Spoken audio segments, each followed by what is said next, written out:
Let it snow, let it snow, let it snow. It's December and I want it to snow here on my computer screen, kind of like this. So far I've only gotten this, a number of snowflakes all falling in unison, but I'm going to work every day until the 24th and hopefully end up with something like this or even better. The good thing so far is I've got these, there are 10 snowflakes. If I add another 11 and another 12, and then I just have to reload, then that's 12 snowflakes. So it is flexible, I can add as many as I want. I just want them to not start at the same time, all of them. And part of the problem is this one. This is the Y position and they all use the same. Today I'm going to change that. See, ypos is just a single variable, and a single variable can only have one value at a time. Or can it? If we take a look at flakes, that's also a single variable. But if we look at it here, we can see that it actually has 12 different values and a length. Flakes is a node list, but we can make our own lists. They're called arrays. They're kind of made in the same way, we just use square brackets. Let's try to make a list, would be in a square bracket, and then we could put something in position 0, then we could put the number 24, and the position 1, we could put the number 12, and let's just see what is a list. It has the length of 2, position 0 has 24, and position 1 has 12.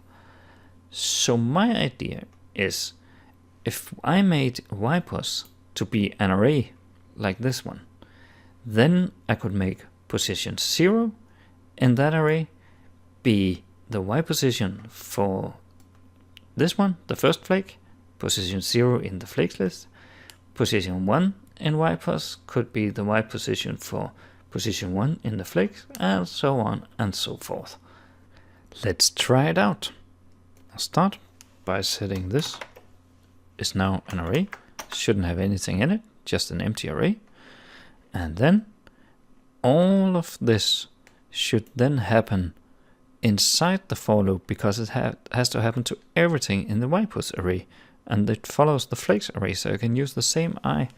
So I'm just going to move these up here and in a bit, and then say it shouldn't use just ypos, it should use ypos I. Everywhere it says ypos, it should just be ypos I. Ypos I, let max if ypos y, ypos I, not ypos y. And that might actually be it. Let's just see what happens. Nothing happens. It just stops. Why is that? Let's see. This might be a problem. Let's see. Console log ypos I. None. It's not a number. Of course it's not, because it was an empty array, so it was an array of undefined. We have to set it to something. I'll set it to 0. I can do that in this init, where I set on the x positions. I could also set the y positions.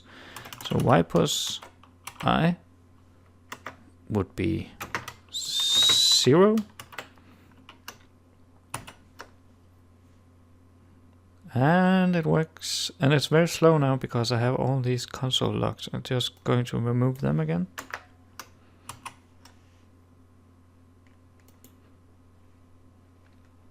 So it works perfectly.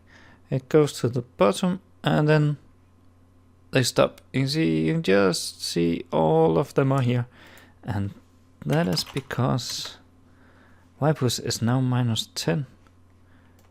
But right now, ypos is an array of numbers, and then all of a sudden it's -10. And this, of course, happens because of the reset. Reset sets ypos to -10. It shouldn't set ypos, it should only set ypos I to -10. So let's see, that should work better. Let's see, very exciting. And bam, uncaught reference error. I is not defined in line 20. Here, oh, there's also an error there.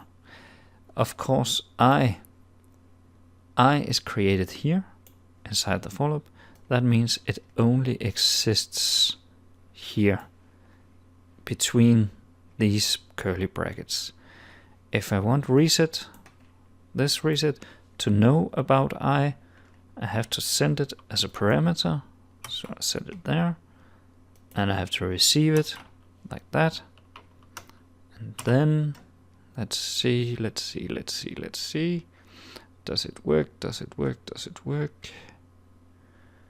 And yes, it does. But it didn't exactly solve the problem, because I do have an array of individual ypos, but they are all the same, because they all start at the same value, and they all get added 1 at the same time, and they will be reset to -10 at the same time. If I were to start them at random values, that would make something different. And there is something called math.random that gives you a completely random number. See, very random numbers. You can also see that all the numbers are less than 1. So if I were to use just ypos as math.random, it would be 0.3 pixels or 0.7 pixels. That wouldn't make much of a difference. But if I were to multiply it by, say, 100, I get very, very different values. So I'm going to use math.random for the y position. Start math.random and multiply by 100. And when I save, I see they have random start positions. And when I reload, they have other random start positions. I'm pretty satisfied with this, so I'm going to commit it to Git. Even though it's not perfect yet, I still have random starting positions. And tomorrow I'll see if I can get the snowflakes moving at different speeds. See you then.